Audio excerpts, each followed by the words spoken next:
نحمده ونصلي على رسوله الكريم اما بعد۔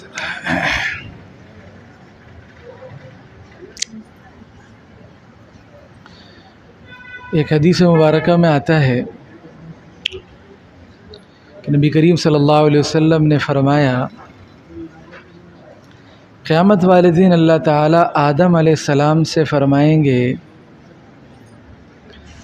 کہ جہنمیوں کے گروہ کو علیحدہ کرو۔ کیا فرمائیں گے؟ کہ اپنی اولاد میں سے جہنمیوں کے گروہ کو علیحدہ کرو۔ تو آدم علیہ السلام پوچھیں گے کہ یا اللہ کتنے لوگوں کو علیحدہ کروں جہنم کے لیے؟ سنیے روایت یہ، چلو اندازہ لگاؤ کتنے بولے اللہ تعالیٰ، کتنے بولیں گے، کتنے لوگ علیحدہ کریں؟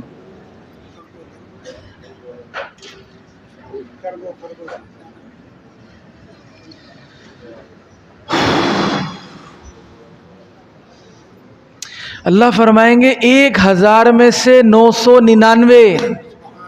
سبحان اللہ، اللہ ہم سب کی حفاظت فرمائے۔ 1000 میں سے 999 جہنم کے لیے علیحدہ کرو، جہنم کے لیے، جنت کے لیے 1000 میں سے 999۔ اور جب اللہ کا یہ ارشاد سنیں گے تو اتنا لرزہ طاری ہوگا۔ آپ نے فرمایا، پھر آپ نے وہ آیت پڑھی، وَتَضَعُ كُلُّ ذَاتِ حَمْلٍ حَمْلَهَا، کہ یہ بات سن کے حمل والیوں کے حمل گر جائیں گے۔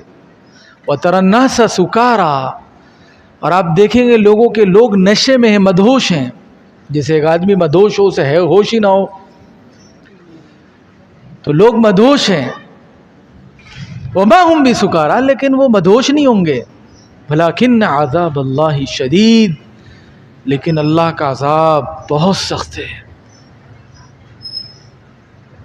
کتنے؟ 1000 میں سے 999۔ اور ہمیں ٹینشن ہی نہیں۔ بہرحال روایت پوری سنتے ہیں، پھر آگے بات کریں گے۔ صحابہ کرام یہ سن کے رونے لگے کہ اب یہ تو ایک انتہائی مشکل کام ہے نا۔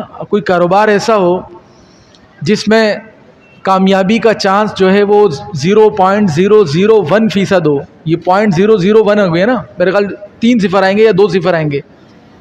بھئی ایک کام ایسا ہے جس میں سے 100 میں سے 20-30 آدمیوں کو روزگار مل جاتا ہے، تو آپ بولیں گے ٹھیک ہے یہ کام کرنے کا ہے، کرو۔ لیکن ایک کام ایسا ہے اگر اس کام میں آپ لگتے ہیں تو کوئی کامیابی کا چانس ہی نہیں ہے، تو آدمی تو ہمت ہار بیٹھے گا۔ تو صحابہ کرام رونے لگے یہ بات سن کے کہ پتہ نہیں ان 1000 کے میں سے جو ایک آدمی کو جانا ہے اس میں ہمارا نام آئے گا نہیں آئے گا۔ تو پھر آپ نے تسلی دے کر فرمایا کہ تمہاری اور یاجوج ماجوج کی مثال ایسے ہے کہ تم میں سے ایک آدمی اور یاجوج ماجوج کے 999۔ اور پھر آپ نے فرمایا کہ مجھے امید ہے کہ جنت کی 1/3 آبادی تمہاری ہوگی، یعنی پوری جنت میں جو لوگ جائیں گے اس میں سے 1/3 جو ہے وہ امت محمدیہ کے لوگ ہوں گے صلی اللہ علیہ وسلم۔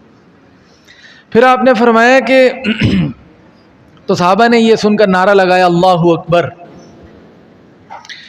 پھر آپ نے فرمایا مجھے امید ہے کہ جنت کا آدھا تم ہوگے۔ پھر آپ نے فرمایا کہ مجھے امید ہے کہ 2/3 تم ہوگے جنت میں، 2/3 امت محمدیہ میں سے ہوں گے۔ صحابہ نے یہ سن کے بھی اللہ اکبر کا نعرہ لگایا۔ یہ روایت میں نے کیوں سنائی ہے؟ امید تو بن گئی، وہ جو 1000 میں سے 999 والا معاملہ تھا۔ دعائیں دیں نبی کریم صلی اللہ علیہ وسلم کو اور اپنی قسمت پر رشک کریں۔ ہم نے بولا تھا کہ اس امت میں پیدا ہو جائیں، اللہ نے اپنی رحمت سے، اپنے کرم سے پیدا کیا۔ تو نبی کریم صلی اللہ علیہ وسلم کو دعائیں دیں اور اپنی قسمت پر رشک کریں کہ اللہ تعالیٰ نے اس امت پہ پیدا کر دیا۔ تو 999 والا معاملہ تو چلے گیا، امید بن گئی کہ جنت میں ہم جیسے لوگ بھی جا سکتے ہیں۔ لیکن ساتھ ساتھ یہ احساس بھی رہنا چاہیے کہ اگر یہاں 1000 آدمی اور میں کہوں ان میں سے ایک کو انعام ملے گا تو وہ آدمی کتنا خوش نصیب سمجھے گا اپنے آپ کو؟ سمجھے گا نہیں سمجھے گا؟ ایک کو انعام ملے گا تو وہ آدمی تو بھولے نہیں سمائے گا 1000 میں سے ایک. ہمارے یہاں تو بچے پڑھنے جاتے ہیں نا، ایک کلاس میں 20 بچے ہیں 25 بچے ہیں، بلکہ چھوٹے اسکولوں میں تو پتہ چل رہا ہے 10 ہی بچے ہیں. اس میں بچہ جو ہے فرسٹ نمبر آتا ہے تو والدین اس کو جو ہے نا سر پہ اٹھا لیتے ہیں، ہمارا بچہ فرسٹ آیا. ابے کتنوں میں فرسٹ آیا؟ 10 میں فرسٹ آیا. اور یہاں 1000 میں سے ایک کو مل رہا ہے اور وہ پاس نہیں ہے. ان کے تو سب کچھ ہی برباد ہو گیا بھائی، سب کچھ برباد ہو گیا. 999 کا تو جہنم کا عذاب کوئی معمولی ہے.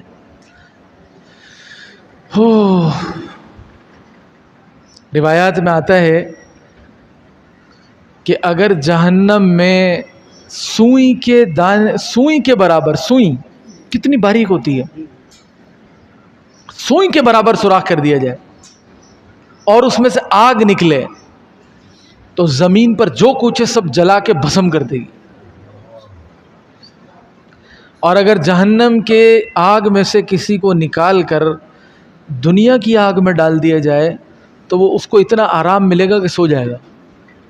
اور دنیا کی آگ کیسی ہوتی ہے، کبھی ادھروں سے تلی سے یا بعض اوقات گرم چمچ پکڑ لیتے ہیں، گرم پلیٹ پکڑ لیتے ہیں، چھالا ہو جاتا ہے. کتنے دن انسان کرب میں رہتا ہے، کتنے دن کرب میں رہتا ہے. شدید ترین موت ہوتی ہے جلنے کی، شدید ترین. اللہ سے پناہ مانگنی چاہیے. تھوڑا بہت بھی جسم جل جائے، 12%، 15%، 20% جل جائے، کبھی سیول کے بن وارڈ میں جا کے دیکھیں کیا حالات ہوتے ہیں لوگوں کے. اللہ سب کی حفاظت فرمائے. تو اسی لیے منع کیا گیا ہے کسی کو بھی سزا دینی ہو تو آگ کا عذاب نہیں دے سکتے، سزا میں آگ کا عذاب نہیں دے سکتے کسی کو. یہاں تک کہ جانوروں کو بھی نبی کریم صلی اللہ علیہ وسلم نے جلانے سے منع فرمایا. ایک روایت میں آتا ہے نا کہ آگ لگا دی تھی، چوٹیاں جل گئی تھی تو آپ نے اس پہ ناراضگی کا اظہار فرمایا. جانوروں کو بھی جلانے سے آپ نے منع فرمایا. حالانکہ چوٹی تو حشرات الارض میں سے، اس میں تو دل گردہ پتہ نہیں کیسا ہوتا ہے. کہ آگ کا عذاب واقعتاً بڑا سخت ہے. تو وہ جو 999 ہیں وہ پاس نہیں ہوئے، وہ فیل بھی نہیں ہوئے، وہ اس سے بھی نیچے جو تصور کر سکتے ہیں وہ تصور کر لیں. تو یہ ایک آدمی ان کے مقابلے میں اندازہ لگائیے کتنا خوش نصیب ہے. اس خوش نصیبی کے بعد کیا یہ کہہ سکتا ہے کہ مولانا بہت پریشانی ہے، گزارا نہیں ہوتا میرا، تو پتہ نہیں غربت کیوں نہیں نکلتی میرے گھر سے، بیماری نے تو میرا گھر دیکھ لیا ہے. جس کو اتنا بڑا انعام مل گیا ہو، جس کے پاس لینڈ کروزر ہو اور وہ یہ کہ میرے پاس سائیکل نہیں ہے، تو لوگ کیا بولیں گے؟ ابے تو پاگل ہے کیا؟ عقل بھی ہے کچھ؟ جس پر اللہ نے ہدایت کا انعام کر دیا، جسے مسلمان بنا دیا اور ماں کی گود میں اللہ نے ایمان دے دیا، یہ اللہ کا کتنا بڑا انعام. کسی کافر سے بات کر کے تو دیکھیں کبھی کہ ایمان لانا کتنا مشکل کام، یہ بات سمجھ میں آنا کتنا مشکل کام ہے. اور کیا خیال ہے یہ دنیا کے جتنے کافر ہیں یہ سمجھتے ہیں کہ ہم جہنم میں جائیں گے؟ کوئی نہیں سمجھتا. اور یہ بھی میں آپ کو بتا دوں، تصور آخرت سب کے پاس ہے. ایسا نہیں ہے کہ وہ تصور آخرت نہیں ہے، جنت جہنم کا تصور نہیں ہے، سب تصور ہے ان کے پاس. میری تو گفتگو ہوئی ہے عیسائیوں سے بھی، ہندوؤں سے بھی. وہ مانتے ہیں کہ مریں گے، مرنے کے بعد کی زندگی ہے. ہندوؤں میں 7 جنموں کا تصور ہے، عیسائیوں میں تو باقاعدہ جنت کا تصور ہے، یہودیوں میں بھی تصور ہے. قرآن مجید نقل کر رہا ہے ان کے کہ ہم جہنم میں نہیں جائیں گے لیکن چند دنوں کے لیے، ایام معدودات، کہ ہم کچھ دن کے لیے جہنم میں جائیں گے. تو تصور آخرت تو موجود ہے اور وہ سمجھتے ہیں کہ ہم برحق ہیں، ہم ٹھیک ہیں، ہم صحیح راستے پہ چل رہے ہیں، دنیا بھی ٹھیک ہے اور وہاں بھی صحیح ہو جائے گا، کوئی مسئلہ نہیں ہے. تو یہ بات سمجھ میں آنا کہ نہیں ہم غلط راستے پر ہیں اور ہدایت انسان قبول کر لے، اللہ کو مان لے، یہ کتنا بڑا اللہ کا انعام ہے۔ اور اللہ تعالیٰ جس کو چاہتے ہیں ہدایت عطا فرماتے ہیں، من یہدہ اللہ فلا مضل لہ اور ومن یضلل فلا ہادی لہ۔ امام صاحب پڑھتا ہے نا خطبے میں کہ جس کو اللہ ہدایت دے اسے کوئی گمراہ نہیں کر سکتا، اور جس کو اللہ گمراہ کر دے اسے کوئی ہدایت نہیں دے سکتا۔ اور یدخل من یشاء فی رحمتہ، اللہ جس کو چاہتے ہیں اپنی رحمت میں داخل فرماتے ہیں۔ اختیار نہیں ہے بھائی، اختیار ہے، اس پہ بات کرتا ہوں کیا اختیار ہے، لیکن تصور یہی رکھنا چاہیے کہ بھائی میرا کوئی کمال نہیں ہے، کوئی کمال نہیں، اور ایمان لانے میں تو واقعتاً ہمارا کوئی کمال نہیں۔ اس میں تو آپ کہہ سکتے ہیں کہ مولانا صبح اٹھنے کا دل نہیں کر رہا تھا، بڑی مشکل سے دل کو ٹٹولا، بڑی مشکل سے وضو کر کے مسجد پہنچ گیا، آج تو بالکل دل نہیں کر رہا تھا، آ گیا بس میں، چلو مان لیتے ہیں۔ لیکن ایمان لانے میں تو کوئی کمال نہیں ہے ہمارا، کوئی کمال نہیں، یہ تو اللہ نے محض اپنے فضل سے دے دیا، محض اپنے کرم سے اللہ نے ہم سب کو ایمان عطا فرما دیا۔ تو اس نعمت کا احساس رہنا چاہیے، اور جب اس نعمت کا احساس ہوگا تو اس کی قدر بھی ہوگی، اس کو بچانے کی فکر بھی ہوگی۔ 10 روپے کا نوٹ آپ کی جیب میں ہو تو آپ کو فکر ہوتی ہے میری جیب میں 10 روپے گر نہ جائیں، اور 5000 کا نوٹ ہو تو بار بار تھوڑی تھوڑی دیر بعد دیکھتے ہیں۔ 20,000 کا موبائل جیب میں ہے، نماز میں بھی اچانک خیال آتا ہے تو ہاتھ لگاتے ہیں موبائل گر تو نہیں گیا، ایسے ہی ہوتا ہے نا۔ گاڑی پہ بیٹھتے ہیں تو کوئی ڈاکو نہ آ جائے، ادھر چھپا دیں گے، ادھر کر دیں گے، ادھر رکھ دیں گے، اور کمیٹی کھل گئی ہے 3 لاکھ روپے کی، 4 لاکھ روپے کی، کیسے چھپا کے لے کر آتے ہیں، آیت الکرسی پڑھتے ہوئے، دعائیں پڑھتے ہوئے، اللہ سے مانگتے ہوئے، ایسے ہی آتے ہیں نا۔ اور پھر گھر لا کے بھی بیگم کو بھی نہیں بتاتے، کہیں وہ غلطی سے اس کے منہ سے نہ نکل جائیں گے پیسے رکھے ہیں، ایسے چھپا کے رکھیں گے، کسی کو نہیں بتائیں گے۔ کیوں؟ اس کی قدر ہے دل میں، پیسوں کی قدر ہے، کہیں چلے نہ جائیں۔ کبھی آیا دل میں یہ بات، کبھی آئی زندگی میں کہ یہ جو اتنی بڑی نعمت اللہ نے ایمان کی دی ہم سے چلی نہ جائے؟ کبھی آئی؟ حضرت عمر، کون ہے عمر؟ ہے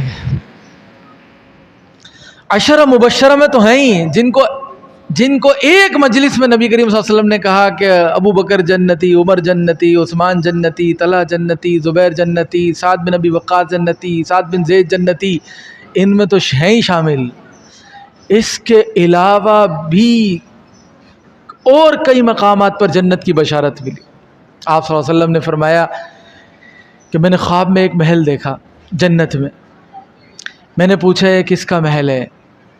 فرمایا کہ ایک قریشی جوان کا محل ہے۔ تو میں سمجھا شاید میرا ہی محل ہے، قریشی، نبی کریم صلی اللہ علیہ وسلم قریشی ہیں۔ تو میں اس میں داخل ہونے لگا تو کہا کہ آپ کے غلام عمر بن خطاب کا محل ہے۔ دنیا میں یہ بشارتیں مل رہی ہیں۔ آپ صلی اللہ علیہ وسلم ایک پہاڑ پر موجود ہیں، پہاڑ ہلنے لگا، ابو بکر موجود ہیں، عمر موجود ہیں، حضرت عثمان موجود ہیں۔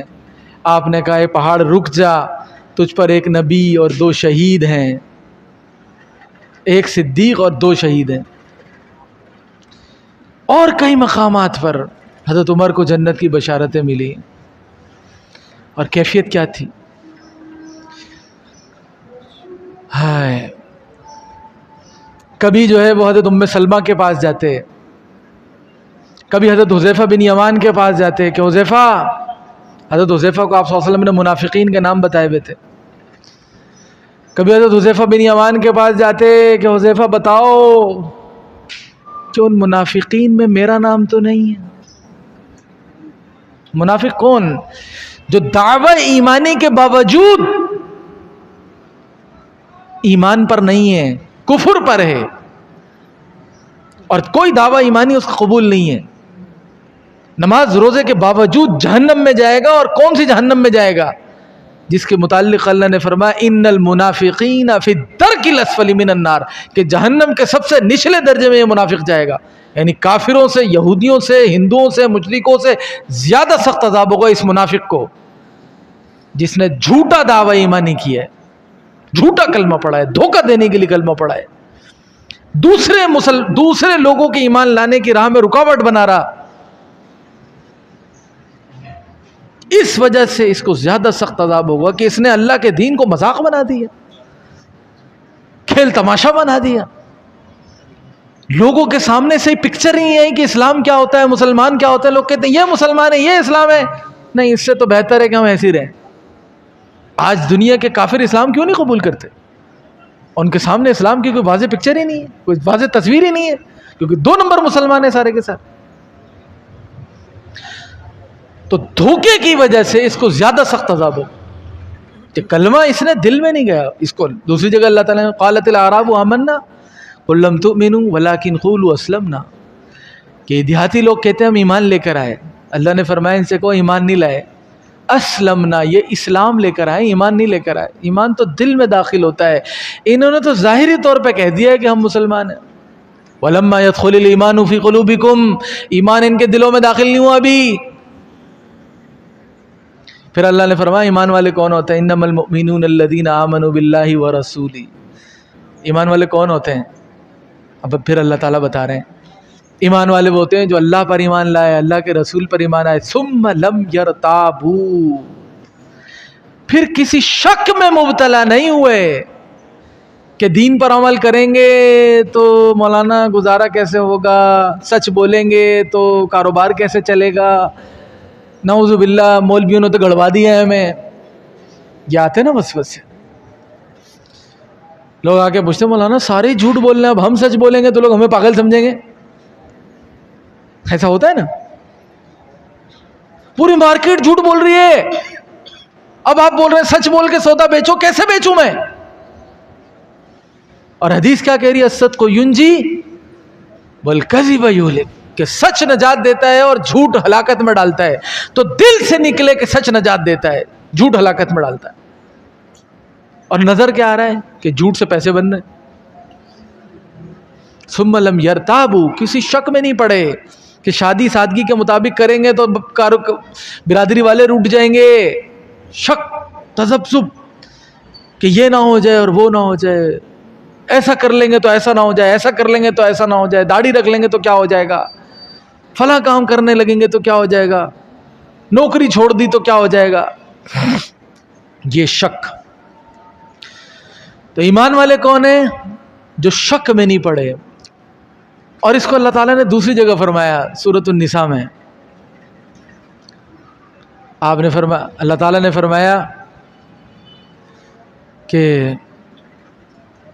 اللہ تعالیٰ نے اپنے وَمَا كَانَ لِمُؤْمِنٍ وَلَا مُؤْمِنَةٍ اِذَا قَضَى اللَّهُ وَرَسُولُهُ، یہ تو 22ویں پارے میں ہے کہ تم کوئی کسی مومن اور کسی مومنہ کے لیے گنجائش نہیں ہے کہ اللہ اور اس کے رسول اس کے متعلق کوئی فیصلہ کر دیں.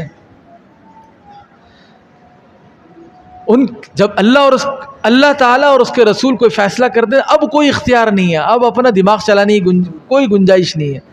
اور سورہ نساء میں یہ فرمایا کہ جب آپ ان کے متعلق کوئی فیصلہ کر دیں تو دل میں ان کے تنگی نہ ہو، دل میں یہ پریشانی نہ ہو کہ یار دین پہ عمل کریں گے تو پھر تو سارے مزے ہی چھوٹ جائیں گے، پھر تو کباڑا ہو جائے گا، پھر تو برادری سے باہر نکل جائیں گے. یہ تنگی نہیں آنی چاہیے. جب یہ کیفیت ہوگی تو پھر یہ ہے ایمان جو دل میں داخل ہوگا. اب یہ تو دل کی کیفیت کی بات تھی. ثم لم یرتابوا وجاہدوا، اور ایمان والے کون ہیں؟ جو جہاد کرتے ہیں باموالہم وانفسہم فی سبیل اللہ، اپنے مالوں سے بھی جہاد کرتے ہیں، اپنی جانوں سے بھی جہاد کرتے ہیں. اولئک ھم الصادقون، یہ لوگ ہیں جو ایمان میں سچے ہیں، ان کا دعویٰ ایمانی قابل قبول ہے. اس کو ایک اور مثال سے سمجھیں. سورۃ العصر میں اللہ نے فرمایا والعصر ان الانسان لفی خسر الا الذین آمنوا وعملوا الصالحات وتواصوا بالحق وتواصوا بالصبر. مختصر سی قرآن مجید کی صورت ہے، مختصر ترین صورت ہے اور جامع ترین صورت ہے. صحابہ جب ایک دوسرے سے ملتے ہیں نا تو سورۃ العصر سناتے تھے. لوازم نجات، اللہ نے فرمایا زمانے کی قسم یا عصر کے وقت کی قسم، سب لوگ خسارے میں ہیں، سب برباد ہو گئے، سب خسارے میں ہیں، سارے خسارے میں ہیں. جیسے ابھی سنائی تھے نا روایت کے 999 چلے گئے. اب اس خسارے سے بچیں گے کون؟ الا الذین آمنوا، جو ایمان لائے. تو صرف ایمان لانا کافی ہے. بول دیا لا الہ الا اللہ محمد رسول اللہ، آمنت باللہ وملائکتہ وکتبہ ورسلہ والیوم الآخر والقدر خیرہ وشرہ من اللہ تعالی والبعث بعد الموت. بس اس کا بھی ایک مطلب ہے، اس پہ بات کرتا ہوں کہ ایمان مفصل کا مطلب کیا ہے، ایمان مجمل کا مطلب کیا ہے. کہ اللہ پر ایمان لانے کا مطلب میں اللہ کو مان لینا کافی ہے کہ اللہ کو تو یہ بھی مانتے ہیں، ہندو بھی مانتے ہیں، بھگوان بولتے ہیں نا، ان کا بھگوان کا تصور ہے نہیں ہے. اور عیسائیوں میں تصور ہے، عیسائیوں میں تو اللہ کا تصور موجود ہے، یہودیوں میں بھی اللہ کا تصور موجود ہے. تو ہمارے تصور میں اور ان کے تصور میں فرق کیا ہے؟ اللہ پر ایمان لانے کا ایک مطلب ہے بھائی. لا الہ الا اللہ کیا ترجمہ ہے؟ نہیں ہے اللہ کے سوا کوئی معبود. اطاعت حقیقی، مقصود حقیقی، لا مطلوب الا اللہ، لا مقصود الا اللہ، لا موجود الا اللہ. یہ مطلب ہے کہ مطلوب، مقصود، معبود یعنی تذلل جو اختیار کیا جائے گا، جو عاجزی جو اختیار کی جائے گی، حد درجہ عبادت، وہ صرف اللہ کے لیے کی جائے گی. آج تو کسٹمر بھی کنگ ہے، باس بھی کنگ ہے، بعضوں کی بیویاں بھی کنگ ہیں، سب چیزوں کے سامنے جھکے جا رہے ہیں سوائے اللہ کے.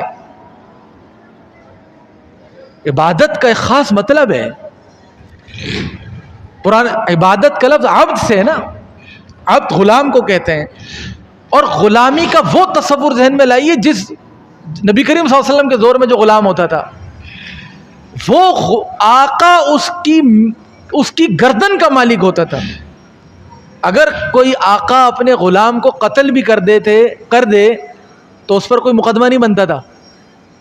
وہ تصور تو اب موجود ہی نہیں ہے دنیا میں. تو اس کی گردن کا مالک ہوتا تھا.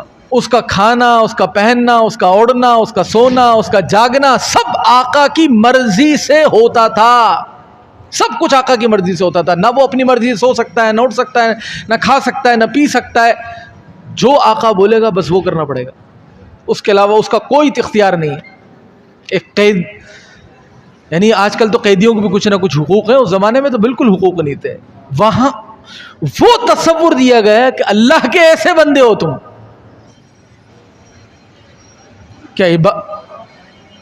کہ محض اللہ کی ماننی ہے بس. تو اللہ پر ایمان لانے کا ایک مطلب ہے. ایک مسلمان کا سوچنے کا جو زاویہ ہے، جو تصور ہے، جو کامیابی کے معیارات ہیں، ایک ہندو کے بھی وہی معیارات ہیں. تو اللہ پر ایمان کہاں ہوا؟ ایک مسلمان کا بچہ بیمار ہوتا ہے تو فوراً ڈاکٹر کے دوڑتا ہے، ڈاکٹر کی منتیں کر رہا ہے، اگر صحیح دوا نہیں دی تو ڈاکٹروں کو گالیاں دے رہا ہے. اور کسی مسلمان کے پاس جا کے بیٹھتے ہیں تو بس یہی رونا گانا اس کا رہتا ہے خالی، ہائے برباد ہو گئے، ہائی ہو گئے. کسی ہندو کے پاس جا کے بیٹھے وہ بھی یہی گالیاں دے گا. ہمارے مہنگائی ہوتی ہے، کس کو گالیاں دیتے ہیں؟ کس کو دیتے ہیں گالیاں؟ ابھی میرے ذہن میں تھا، میں نے کہا بیان یہاں سے شروع کروں گا، پوچھوں گا پیٹرول مہنگا ہو گیا، کیوں مہنگا ہو گیا؟ کیا بولیں گے آپ؟ بھائی ایران امریکہ کی جنگ ہو رہی ہے اس لیے مہنگا ہو گیا. یہی بولیں گے نا؟ کیا بولیں گے؟ یہی بولیں گے. اور اللہ تعالیٰ کیا فرما رہے؟ لہو ما فی السماوات و ما فی الارض. دنیا میں جو کچھ ہے وہ آنا چاہیے. اور خاص کر مصیبت میں. ایک صاحب کو بتا رہے تھے، کہنے لگے کہ حج پہ گئے ہوئے تھے، تو جب آدمی حج پہ جاتا ہے تو فیملی کے ساتھ گئے ہوئے تھے تو پہلے جا کے عمرہ کرتا ہے. اب وہ شوق اتنا زیادہ ہوتا ہے کہ پہلے فوراً مسجد الحرام میں چلے جائیں، طواف کر لیں، عمرہ کر لیں، پھر آدمی ہوٹل جاتا ہے. تو وہ جو سفری بیلٹ باندھتے ہیں حجاج اکرام، اس میں پیسے بھی تھے، اپنا پاسپورٹ، بیگم کا پاسپورٹ بھی اسی میں، دیگر چیزیں بھی اسی میں. کہنے لگے طواف کر کے جب میں چکا تو پتہ چلا کہ وہ بیلٹ نہیں ہے. تو ایک گھڑی کے لیے تو دماغ سکتے میں آ گیا کہ اب جائیں گے کہاں, پاسپورٹ بھی اسی میں ہے, پیسے بھی اسی میں ہیں, ہوٹل تو گئے نہیں کہ جا کے وہ جا رکھے صرف بیگ ویگ رکھ کے آ گئے. تو وہ اتنا انسان کو وہ ہوتا ہے کہ انسان جلدی جلدی جائے. تو کہنے لگے کہ ایک آدھ منٹ کے لیے تو ایسا لگا کہ سارے جیسے انسان کے فیوز اڑ گئے, سمجھ نہیں آیا کیا ہو گیا. ایک آدھ منٹ تک تو یہ سٹپٹاتا رہا اور پھر تھوڑی دیر بعد فوراً سامنے کعبے پہ نظر گئی. تو فوراً خیال, ارے تو جو ہے وہ تیری نظر تو اسباب پر ہے, تو اللہ کا بندہ ہی نہیں ہے, تو اسباب کا بندہ ہے. یہاں کھڑے ہو کے یہ سوچ رہا ہے کہ کیا بنے گا, اللہ کے دربار میں کھڑا ہوا ہے, اللہ سے مانگنا چاہیے. تجھے تو فوراً انا للہ و انا الیہ راجعون پڑھنا چاہیے تھا. انا للہ و انا الیہ راجعون اسی لیے سکھایا ہے کہ اللہ کی, ٹھیک ہے نقصان ہو گیا, لیکن کس کی چیز تھی؟ اللہ کی تھی نا. کہاں چلی گئی؟ اللہ کے پاس چلی گئی. جس کی چیز تھی اس نے واپس لے لی. بھائی کسی نے آپ کو چیز دی ہو, تھوڑی دیر بعد مانگنے آ جائے کہ بھائی دے دو, تو آپ کیا بولے گا؟ بھائی کیوں لینے آ گئے؟ آپ کی چیزیں لے جاؤ, بھائی جزاک اللہ, اچھا آدمی تو یہی کرے گا, اور ہمارے جیسا وقت قبضہ کر لے گا. ہمارا حال یہی ہے. تو کوئی چیز مانگنے آ جائے گا تو ہم فوراً دے دیں گے, خوشی سے دے دیں گے. تو مومن کا معاملہ تو اسی لیے انا للہ, تو انا للہ بھی دل سے نکلنی چاہیے, دل بے چین مضطرب نہ ہو. انا للہ و انا الیہ راجعون, کہ اللہ کی چیز سے اللہ نے واپس لے. تو اللہ تعالیٰ فرما رہے کہ سب کچھ تو اللہ کا ہے. میں بات کر رہا تھا تو عمر رضی اللہ عنہ کی. تو حضرت عمر رضی اللہ عنہ جو ہے وہ کبھی حضرت حذیفہ بن یمان کے پاس آتے, کبھی حضرت ام سلمہ کے پاس جاتے, بتاؤ ان منافقین میں میرا نام تو نہیں ہے, کہ میں جو دعویٰ ایمانی کر رہا ہوں وہ خالص ہے یا نہیں. خوف ہے کہ یہ ایمان بچا کے میں قبر تک لے کے جاؤں گا نہیں جاؤں گا. بھائی شیخ الحدیث رحمۃ اللہ علیہ نے فضائل اعمال میں غالباً کہیں لکھا ہے کہ کتنے ہی لوگ ایسے ہیں جن کے نام مسلمانوں کے رجسٹر میں درج ہیں, ان کو لوگ مسلمان سمجھتے ہیں, مرتے ہیں تو ان کی جنازہ بھی ہوتی ہے, ان کے لیے کوئی قرآن خوانی بھی کر دیتا ہے, لیکن کل قیامت والے دن وہ مسلمانوں میں اٹھائے نہیں جائیں گے. اللہ ہم سب کی ایمان کی حفاظت فرمائے. حضرت ابو الحسن ندوی رحمۃ اللہ علیہ نے آج 70 کی دہائی میں کتابچہ لکھا تھا چھوٹا, اس کا نام تھا ردۃ ولا ابا بکر لہا, کہ ارتداد ہے لیکن کوئی ابو بکر نہیں ہے. اور کیونکہ حضرت ابو بکر نے کہا تھا نا اینقص الدین وانا حی, جب لوگوں نے کہا تھا یہ منکرین زکوٰۃ ہیں, فی الحال مسلمانوں کے اتنی استعداد نہیں ہے کہ ان سے لڑائی کر سکیں, لہذا ابھی ان کو چھوڑ دیجئے. تو ابو بکر نے فرمایا تھا اینقص الدین وانا حی, کہ اللہ کے دین میں کمی ہو اور ابو بکر زندہ ہو, یہ کیسے ممکن ہے؟ تو اس ارتداد کا خاتمہ کر دیا. حضرت نے اسی میں غالباً کہیں لکھا ہے کہ کہنے کو مسلمان ہیں, نام بھی عبداللہ عبد الرحمن ہے, لیکن بات کی جائے تو کہیں توحید کا انکار کرتے ہیں, کہیں رسالت کا انکار کرتے ہیں. شرک کی بہت سی قسمیں ہیں, یہ نہیں ہے کہ ہم سمجھتے ہیں صرف بت کو سجدہ کرنا شرک ہے. قرآن مجید کو پڑھیں اللہ کے واسطے, تھوڑا وقت نکالیں. میں نے شاید 2 سال پہلے جب بیان کیا تھا جب بھی یہ بات کہی تھی کہ دیکھیں یہ جو اردو کی تراجم اور تفاسیر ہیں یہ علماء کے لیے نہیں لکھے گئے ہیں. علماء تو عربی سے براہ راست استفادہ کر سکتے ہیں, یہ تو عوام کے لیے لکھے گئے ہیں. آپ کا محبوب کہتے ہیں نا محبت اندھی ہوتی ہے, محبت ہو گئی کسی عربی سے یا کسی چائنیز لڑکی سے, چلو محبت ہو گئی, اس نے چائنیز میں خط لکھ دیا. آج کل تو ہو جاتی ہے نا, سوشل میڈیا پہ محبت ہوتی ہے, خط لکھ دیا اس نے آپ کو, کیا خیال ہے اس کو لے کے رکھ دیں گے؟ چائنیز سمجھ میں نہیں آ رہی, کوشش کریں گے کسی سے ترجمہ کروائیں گے, کسی سے پوچھیں گے. اللہ ہمارے محبوب حقیقی ہیں, اللہ نے ہمارے نام ایک خط لکھا ہے جس کو قرآن مجید کہتے ہیں, اور ساری زندگی میں کبھی یہ خیال نہیں آیا گا اللہ ہم سے کیا کہہ رہے ہیں. پڑھیں تو صحیح، دیکھیں تو صحیح. وہ بزرگوں کے قصے پڑھتے ہیں نا کہ امام ابو حنیفہ نے 40 سال عشاء کے وضو سے فجر کی نماز پڑھی. فلاں بزرگ نماز پڑھے تو پڑھتے رہے، ایک ہی آیت پڑھ کے ساری رات روتے رہے. کیسے ہوتا ہے بھائی؟ وہ نماز شاندار، جو تبلیغ ہوتا ہے نا شاندار نماز، الصلاۃ معراج المومن، کہ نماز مومن کی معراج ہے. کیسے معراج ہے بھائی وہ؟ ہم تو نماز میں کھڑے ہوتے ہیں فوراً پہنچ جاتے ہیں، فلاں کا حساب کرنا ہے، فلاں کے پاس جانا ہے، فلاں کا یہ کرنا ہے، فلاں سارا حساب نماز میں ہو رہا ہے. اور پھر سوچ رہے ہیں یار پتہ نہیں 2 رکعتیں پڑھی ہیں 3 رکعتیں پڑھی ہیں. اور خاص طور پہ امام صاحب کے پیچھے تو یہ ٹینشن ہی نہیں ہوتی، چلو بھائی سارا حساب ابھی کر لیتے ہیں. اور شیطان بھی جو ہے نا وہ زیادہ نماز میں ہی جاتا ہے زیادہ. تو وہ معراج کہاں چلی گئی؟ وہ جو آپ اللہ کے نبی فرمائے معراج کا مطلب کیا ہے؟ آسمانوں کی سیر ہو رہی ہے. معراج کا مطلب کیا ہے؟ آسمانوں کی سیر ہو رہی ہے، جنت جہنم کی سیر ہو رہی ہے. کیسے ہوگی؟ جب قرآن سمجھ میں آئے گا. قسم بخدا قرآن صحیح پڑھنے لگ جائیں ہم اور سمجھ کے پڑھنے لگ جائیں تو وہ کیفیات جو ہم بزرگوں کی پڑھتے ہیں نا کتابوں میں آج بھی حاصل ہو سکتی ہیں. کیا عرب میں علماء ائمہ کا نماز پڑھاتے ہوئے روتے نہیں ہیں؟ ان کے پیچھے لوگ نہیں روتے؟ آج ہی کرتے ہیں نا یہ کام. کیسے روتے ہیں وہ؟ قرآن سمجھ میں آتا ہے. تو قرآن پڑھیں، دیکھیں اللہ تعالیٰ کا جاہ جلال کیسا نظر آتا ہے، اللہ کی وحدانیت کیسے نظر آتی ہے، آخرت کا تصور کیسا نظر آتا ہے، کیسے اللہ تعالیٰ کا نظر آتا ہے کہ اللہ کا کوڑا آسمان پہ برس رہا ہے، ہمارے برسنے والا ہے، سر پہ آنے والا ہے. تو حضرت عمر رضی اللہ عنہ کے متعلق میں بات کر رہا تھا. جب موت کا وقت قریب آیا تو بیٹے کی گود میں سر رکھا ہوا تھا.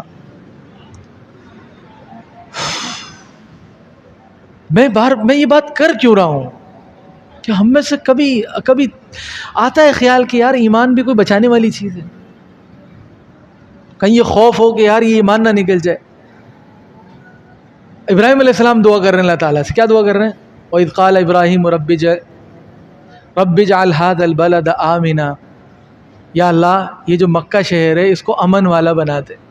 آگے کہتے ہیں وَاجْنُبْنِي وَبَنِيَّ أَن نَعْبُدَ الْأَصْنَامَ. کیا ترجمہ ہے؟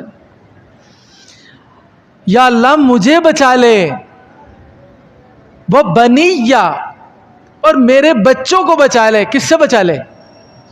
ان نعبد الاصنام، کہ ہم بتوں کی پوجا کرنے لگیں. ابراہیم علیہ السلام کہہ رہے ہیں. یہ تو ہے سورہ ابراہیم میں، سورۃ البقرہ میں ابراہیم علیہ السلام یعقوب علیہ السلام کی وصیت. یعقوب علیہ السلام کی موت کا وقت جب قریب آیا اپنے بچوں کو جمع کیا اور کہا کہ میرے بیٹو میرے بعد کس کی عبادت کرو گے؟ کیا پوچھ رہے ہیں؟ ہمیں آتا ہے خیال ہمارے بچے کبھی جو ہے مشرک ہو جائیں گے.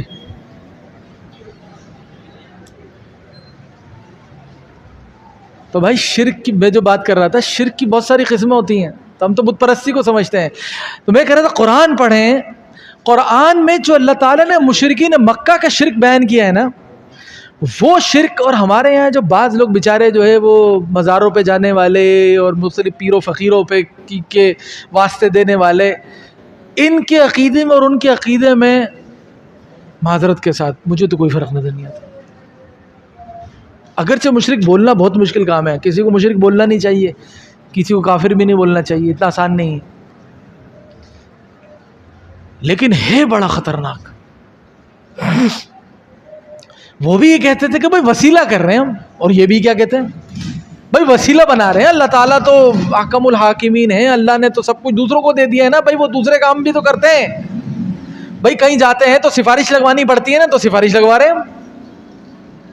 اور اللہ تعالیٰ فرمانے نحن اقرب الیہ من حبل الورید، اللہ تو تمہاری شہرک سے بھی زیادہ قریب ہے، تو سفارش کی کیا ضرورت ہے؟ اللہ تعالیٰ سے براہ راست مانگا جائے. پھر اس کے علاوہ ایک اور شرک کی قسم ہے، اور بھی قسم ہے. ایک شرک اللہ تعالیٰ نے بیان کی ہے سورۃ الکہف میں. آپ حضرات کو جلدی تو نہیں ہے؟ معذرت. ہاں حضرات اعتکاف والے ہیں. کتنے حضرات بیٹھے ہوئے ہیں؟ ماشاء اللہ 12-13 بیٹھے ہوئے ہیں ماشاء اللہ. اللہ تعالیٰ سب کا بیٹھنا قبول فرمائے. تو ایک دوسرا شرک ہے جو سورہ کہف میں اللہ تعالیٰ نے بیان کیا، وہ ہے مادیت کا شرک، جو آج کے زمانے میں تقریباً سرائیت کر گیا ہے. کہ دو دوستوں کا قصہ ہے، ایک کا اللہ تعالیٰ ایک کا باغ ہے جس میں خوب پھل آتا ہے. آج کے زمانے میں سمجھ رہے ہیں دکان ہے ماشاءاللہ جدی پشتی چلی جا رہی ہے، کاروبار میں ریل پیل ہے، گاڑی بھی ہے، بنگلہ بھی ہے، سب کچھ ہے. اور ایک دوسرا دوست سے وہ بیچارہ بس دال روٹی کے چکر میں رہتا ہے. اب وہ اس سے کہتا ہے محنت کیا کرو. میں اللہ تعالیٰ کے الفاظ نہیں سمجھانے کے لیے اپنی بات بیان کر رہا ہوں. محنت کیا کرو، نکمے بنے ہوئے ہو. یہاں اس بازار میں جب آیا نا تو ٹھیلا لگا کے کام شروع کیا تھا میں نے. آج 4 دکانیں ہیں میری. کیا ہے؟ 4 دکانیں ہیں میری. یہ شیطان کا بڑا سخت وار ہوتا ہے. اور بعض اوقات یہ صرف دوستوں کو نہیں سمجھاتے، والدین اپنے بچوں کو بھی سمجھا رہے ہوتے ہیں. بھائی بھائی کو سمجھا رہا ہوتا ہے، ابے تو نکما، دیکھ کتنی محنت کی ہے میں نے، اور تم تو ہے ہی نکمے. اللہ تعالیٰ نے ہر ایک کی صلاحیت الگ رکھی ہے. ہم عام طور پہ ان اللہ یرزق من یشاء بغیر حساب یہ آیت تو لکھ کے لگا دیتے ہیں کہ اللہ تعالیٰ جس کو چاہتا ہے بے حساب رزق دیتا ہے. لیکن یہ قرآن مجید میں ایک جگہ آیت ہے. اور دوسری آیت ہے ان اللہ یرزق من یشاء من عبادہ ویقدر. اس مفہوم کی 3 یا 4 جگہوں پر آیت ہے کہ اللہ تعالیٰ جس کے لیے چاہتے ہیں رزق کو بڑھا دیتے ہیں اور جس کے لیے چاہتے ہیں کم کر دیں. یہ اللہ کا معاملہ ہے. اللہ تعالیٰ کی مرضی، کسی کو زیادہ دیں کسی کو کم دیں. آپ کون ہوتے ہیں کسی کا متعلق کہنے والے کہ تم نکمے ہو؟ او بھائی اللہ نے اس کے نصیب میں ہی لکھا ہے. 2 دکانیں ہوتی ہیں آمنے سامنے، ایک جیسے مال ہوتا ہے دونوں کے پاس پڑا ہوا، اور اخلاقیات بھی تقریباً دونوں کی ایک جیسی ہوتی ہیں، کوئی ایسا مسئلہ بھی نہیں ہوتا. ایک کو اللہ تعالیٰ اتنا دے رہے ہوتے ہیں اسے سنبھال ہی نہیں سنبھل رہے، ایک کی چلتی نہیں، آتا ہی نہیں وہ اس کے پاس. اللہ کا کام. دفاتر میں ہوتا ہے کہ 2 ملازم ہیں، دونوں تقریباً ایک جیسا ہی کام کرتے ہیں. ایک کو سیٹ ڈبل تنخواہ دے رہا ہے اور یہ بیچارہ سفارش لے کے جاتا ہے، چل کہتا ہے سیٹ صاحب گزارا نہیں ہوتا، تھوڑی تنخواہ بڑھا دیں. نہیں تمہاری تنخواہ نہیں بڑھے گی. وہ لے کے گیا، اس کا ڈبل انکریمنٹ لگا دیا. یہ کیا ہے؟ یہ اللہ کا نظام ہے بھائی. ایک کو اللہ اتنا دے دیتا ہے کہ وہ سوچ رہا ہوتا ہے میں کروں تو کیا کروں. سیٹ صاحب کے بچے کھانا کھانے جاتے ہیں تو پتہ چلتا ہے 50,000 کا تو کھانا کھا گئے ہو، اور ملازم آتا ہے کہ سر 25,000 تنخواہ ہے، گھر میں بیماری آ گئی ہے. یہ ایک علیحدہ مسئلہ ہے کہ وہ سیٹ صاحب نہیں دیتے. لیکن یہ اللہ کی تقسیم ہے اور دنیا اللہ نے ایسی ہی بنائی ہے، ایسی ہی بنائی ہے. آپ چاہ کے بھی اس کو چینج نہیں کر سکتے. وَلَن تَجِدَ لِسُنَّتِ اللَّهِ تَبْدِيلًا. اللہ کی سنت میں کوئی تبدیلی نہیں ہوگی، ہرگز تبدیلی نہیں ہوگی. یہ دنیا اللہ نے بنائی ایسی ہے. تو وہ دوست دوسرے دوست سے کہتا ہے بھائی اللہ کا شکر ادا کرو، اللہ کا دیا ہوا تمہارے پاس سب کچھ ہے، اور شرک نہیں کرو اللہ کے ساتھ. اور پھر اچانک اور اللہ چاہے تو تمہارے باغ کے اوپر کوئی آندھی طوفان آ جائے، جو تمہارے باغ کے بیچ میں سے نہر گزر رہی ہے اس کا پانی خشک ہو جائے. اور اچانک ایسا ہوتا ہے کہ اللہ تعالیٰ ایک دن اس کے باغ کو ملیامیٹ کر دیتے ہیں اور وہ کہتا ہے کاش میں نے اللہ کے ساتھ شرک نہ کیا ہوتا. یہ مادیت کا شرک ہے کہ یعنی میرے پاس پیسہ ہے. لوگ آ کہتے ہیں مولانا اگر میرے پاس پیسہ ہوتا تو میں اپنے باپ کو بچا لیتا. ہے کیا کہہ رہے ہو بھائی؟ زندگی موت تو اللہ کے اختیار میں، تمہارے اختیار میں کہاں سے ہو گئی؟ تمہارے پاس پیسہ ہوتا ہے تو بچا لیتے. علاج معالجے میں بھی لوگ غلو کرتے ہیں بہت زیادہ کہ آغا خان لے کے جائیں گے تو بچے گا. بھائی کس نے بولا آغا خان کا؟ جو یہ بھی سمجھ لیں ایک مسئلہ، علاج سنت ہے، اگر کوئی ترک بھی کر دے گا تو گناہگار نہیں ہوگا. عمر بن عبدالعزیز رحمۃ اللہ علیہ کو زہر دیا گیا تو حکیموں نے کہا کہ حضرت زہر کا اثر بہت زیادہ نہیں ہے، دوا لے لیں ٹھیک ہو جائیں گے. تو فرمایا کہ اگر مجھے پتہ ہو کہ میں اپنے کان کو ہاتھ لگانے سے ٹھیک ہو جاؤں گا تو میں کان کو ہاتھ نہیں لگاؤں گا، اللہ کے پاس جانا چاہتا ہوں. اور بھائی مرنا بھی تو کوئی کام ہے؟ صرف زندگی رہنا کام ہے؟ ڈاکٹروں کا منہ بھرتے رہو، ڈاکٹروں کا پیٹ بھرتے رہو، ان کی لینڈ کروزریں بڑھاتے رہو، ملٹی نیشنل کمپنیوں کا کاروبار بڑھ رہا ہے اور پیچھے یہودیوں کی جیب میں پیسہ جا رہا ہے سارا. کیونکہ ٹھیک ہے ملٹی نیشنل کمپنیاں پاکستانی ہوتی ہیں، دوائیوں کمپنیاں بھی پاکستانی ہوتی ہیں، لیکن کوئی پیٹرن لیا ہوا ہوتا ہے، کوئی معاملہ ہوتا ہے، را مٹیریل سارا امپورٹ ہوتا ہے ہمارا باہر سے. تو کتنا زر مبادلہ ہمارا دوائیوں کی مد میں باہر چلی جاتا ہے. وہ کوئی بتا رہا تھا. اور ہم پاکستانی جو ہے دنیا کی انفٹ ترین قوموں میں شروع کے 10 میں ہیں، شاید انفٹ ترین قوموں میں. شوگر کا لیول ہمارا پہلے یا دوسرے نمبر پر ہے دنیا بھر میں. آبادی کے ریشو کے حساب سے ہمارے یہاں سب سے زیادہ شوگر کے مریض ہیں. اب شوگر تو چلو ٹھیک ہے یار، وہ ایک ٹینشن کی وجہ سے بھی ہو جاتی ہے، کوئی اور معاملات بھی ہو سکتے ہیں. رائزک ہے نا، رائزک جو ہم اس کے ہاضمے کی گولی ہے، اس کے متعلق بتا رہے تھے پتہ نہیں کتنے ارب روپے کی پاکستانیوں نے رائزک کھائی ہے ایک سال میں. رائزک، یہ حال ہے ہمارا. نبی کریم صلی اللہ علیہ وسلم ایک بہترین زندگی ہمیں دے کے گئے تھے، اس زندگی کی طرف لوٹنا ہے. بات ختم کرتے ہیں، انہوں نے اشعار کی فرمائش بھی کی ہے. تو آخری بات دیکھیں، ایک تو ایمان کی نعمت کی قدر کرنی ہے، دوسرا کبھی اپنے کسی بھی عمل پہ گھمنڈ نہیں کرنا اللہ کے واسطے. جہاں انسان یہ سمجھتا ہے نا میرے قوائف مکمل ہیں، میری نمازیں مکمل، بچے بھی ٹھیک ہیں، سب کچھ ٹھیک ہو گیا، بس اب تو انشاءاللہ امید ہے. امید رکھنی چاہیے اللہ سے، امید رکھنی چاہیے. میں کہہ رہا تھا عمر کا سنا رہا تھا، حضرت عمر نے کہا کہ میرا سر زمین پہ رکھ دو، اور کہتے جاتے تھے ویل اللہ کا یا عمر لم یغفر لک ربک، کہ عمر تو ہلاک ہو گیا اگر تیرے رب نے تیری مغفرت نہیں. تو عمر ڈر رہے ہیں تو ہمیں نہیں ڈرنا چاہیے، اور رونا چاہیے ہمیشہ. تاخراتیں بچی ہوئی ہیں، 2 تاخراتیں بچی ہوئی ہیں، اللہ کے سامنے روئیں، اپنے لیے روئیں، اپنی اولادوں کے لیے روئیں، اپنی آنے والی نسلوں کے لیے روئیں، اور امت مسلمہ کے حالات پر روئیں. پتہ نہیں آنے والے حالات کیسے آنے والے، کیا ہونے والا ہے. ڈرنا، امید اچھی رکھنی چاہیے، بلا وجہ پریشان بھی نہیں ہونا چاہیے، یہ بھی کوئی اچھی بات نہیں ہے. صحیح سلامتی ایمان کے ساتھ ہم چلے گئے تو بھلے کیسی بھی حالت میں گئے تو اس سے اچھی تو کوئی بات ہی نہیں. موت تو ایمان مومن کے لیے ویسی تحفہ ہے، یہ تو بہترین بات ہے. تو امید اچھی رکھنی چاہیے اللہ تعالیٰ سے، لیکن ڈرتے رہنا چاہیے ہر وقت اللہ تعالیٰ سے. ایمان کی سلامتی کی دعا کرتے رہنی چاہیے، اور سنت کے اہتمام کی پابندی کرتے رہنا چاہیے. ہمیشہ دیکھتے رہیں کہ کس عمل میں کوئی گڑبڑ تو نہیں ہو رہی. میری جو تھوڑی سی زندگی ہے نا، اس میں جو میں نے دیکھا ہے، دیکھو اللہ تعالیٰ تھوڑے عمل پہ بھی بعض اوقات راضی ہو جاتے ہیں، لیکن جو اللہ کا مطالبہ ہے نا وہ بہت ہے. یا الذین آمنوا اتقوا اللہ حق تقاتہ، جب یہ آیت نازل ہوئی تو صحابہ کانپ کے رہ گئے کہ یا اللہ، یا رسول اللہ، اللہ سے ڈرنے کا حق کون ادا کر سکتا ہے؟ اللہ تعالیٰ کہہ رہے ہیں ویسے ڈرو جیسے اللہ سے ڈرنے کا حق ہے. تو میں یہ کہہ رہا تھا میری تھوڑی سی زندگی ہے، میں نے اس زندگی میں جو دیکھا ہے، بعض اوقات انسان کو لگ رہا ہوتا ہے کہ یار یہ آدمی تو بڑا بہترین ہے، یہ تو 100% دین پہ عمل کر رہا ہے. دین کے تقاضے بہت سارے ہیں بھائی، اجتماعی تقاضے ہیں، انفرادی تقاضے ہیں، گھر میں کیسے رہتے ہیں، باہر کیسے رہتے ہیں، لوگوں کو دین کی دعوت کیسے دیتے ہیں، اقامت دین کی جدوجہد کیسے کر رہے ہیں، مظلوم مسلمانوں کے لیے کتنے آنسو بہا رہے ہیں، ان کے لیے کوششیں کتنی کر رہے ہیں آپ، امت مسلمہ کا درد کتنا ہے، دنیا میں جو کافر مر رہے ہیں ان کا درد کتنا ہے آپ کے دل میں. بہت سارے تقاضے ہیں، ان سارے تقاضوں پہ اس عمل کرنا تقریباً ناممکن ہوتا ہے کہ مسلمان کے لیے. اس لیے انسان روتا رہے، ڈرتا رہے اللہ سے. بس یہ ہے آخری بات کا خلاصہ، اللہ سے مانگتا رہے. کچھ دعائیہ اشعار پڑھ لیتا ہوں، ویسے بھی دعا کی قبولیت کا وقت ہے، عصر بعد کے بعد کا ٹائم ہے، اور اللہ تعالیٰ سے مانگتے ہیں اللہ تعالیٰ ہماری مغفرت فرما دے. اور روزے کی حالت میں بھی ہیں، معتکفین بھی ہیں.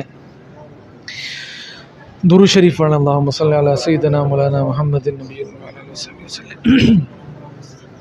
خبیر مولا عظیم مولا میری خطائیں معاف کر دے، خبیر مولا علیم مولا میری خطائیں معاف کر دے۔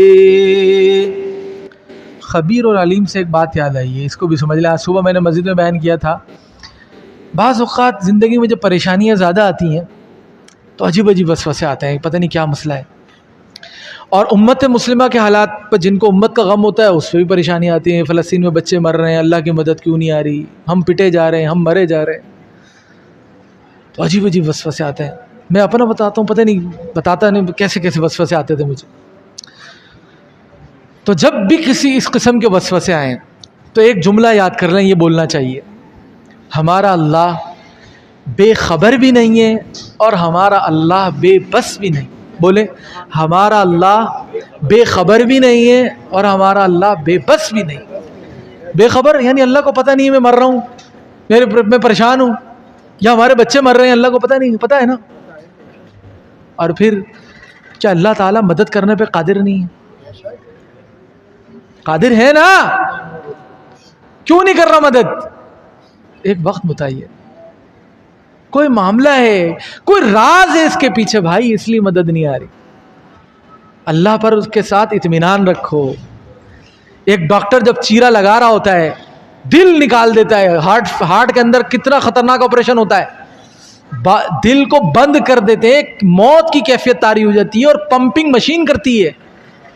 ایک اعتبار سے انسان مر چکا ہوتا ہے، جو بائی پاس ہوتا ہے اس میں مرنے کے بعد دوبارہ انسان زندہ ہوتا ہے، یعنی میڈیکلی انسان مر جاتا ہے، دل بند ہو جاتا ہے انسان کا، دل کو بند کر کے آپریشن کیا جاتا ہے۔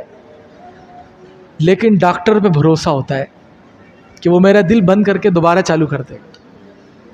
اللہ پہ اتنا تو بھروسہ کر لیں۔ اللہ فرماتے ہیں وما قدر اللہ کا قدر، انہوں نے اللہ کی قدر نہیں کی جیسے اللہ پہ قدر کرنے کی حق تھی، دوسروں سے آسرے لگائے، دوسروں کے پیچھے بھاگ رہے ہیں۔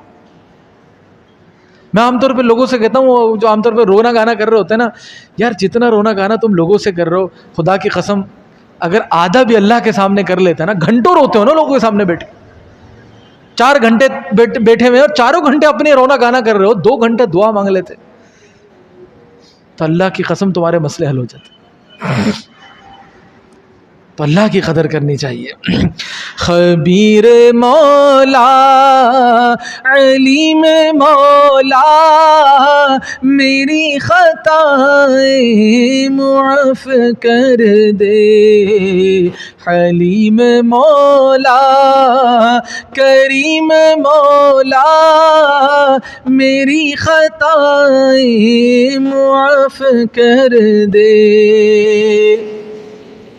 میری خطائیں ہوں جس قدر بھی تیرے کرم سے نہیں زیادہ، میری خطائیں ہوں جس قدر بھی تیرے کرم سے نہیں زیادہ، ہے ذات تیری عظیم مولا، ہے ذات تیری عظیم مولا میری خطائیں معاف کر دے۔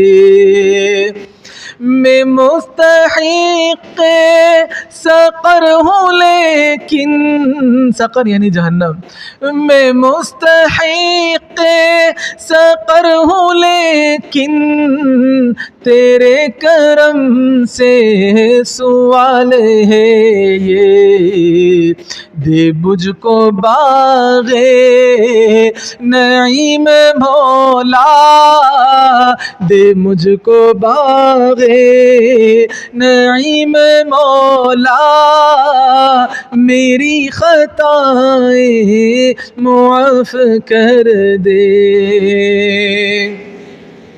میرے گناہوں سے تجھ کو کوئی ضرر تو ہرگز نہیں پہنچتا، میرے گناہوں سے تجھ کو کوئی ضرر تو ہرگز نہیں پہنچتا، ہے تو غفور الرحیم مولا، ہے تو غفور الرحیم مولا، میری خطائیں معاف کر دے،